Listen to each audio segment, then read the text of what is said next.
הסיפורים שלכם, על המלטים, על הדודים ועל החתולים שלכם. שב פה, שב, שב! רק תשב. אבל מה הוא חושב שאני מפגרת? אף אחד לא מושלם.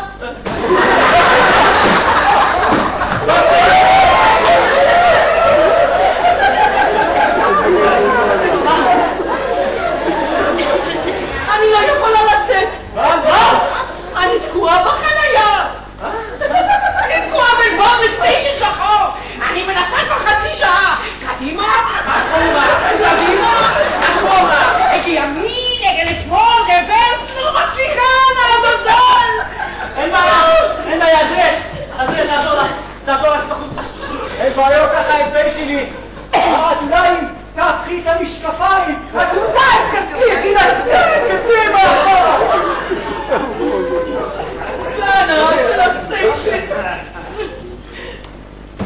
היא כבר פה, אולי נכנס קפה. הנהג של הסטיישן כזה חוצפן. ניגשתי לפנימוס וביקשתי ממני, זה פרקת, בבקשה, יפה, כן. אבל מה הוא עשה לי? מה עשה לך? הוא עשה לי תנועה מגונה כזאת עם היד. ממש קשה. אני מכירה את זה. בנות לעבודה, קדימה לחוץ. קדימה. יופי, אם כבר פה, בוא נכין קפה ונדבר על הכל מההתחלה. איזה קפה?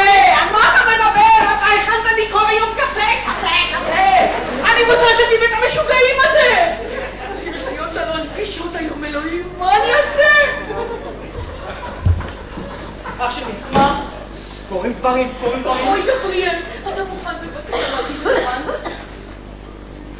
לא, ענק של הסטיישן. מה איתו? הוא בא לעשות משהו הוא מפה. עשה לך בטח תנועה מגונה עם היד.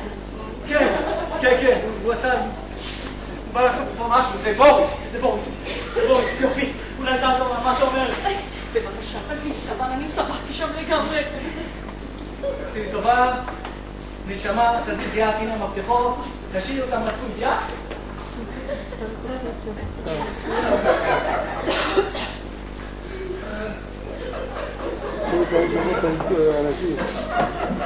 גבריאל.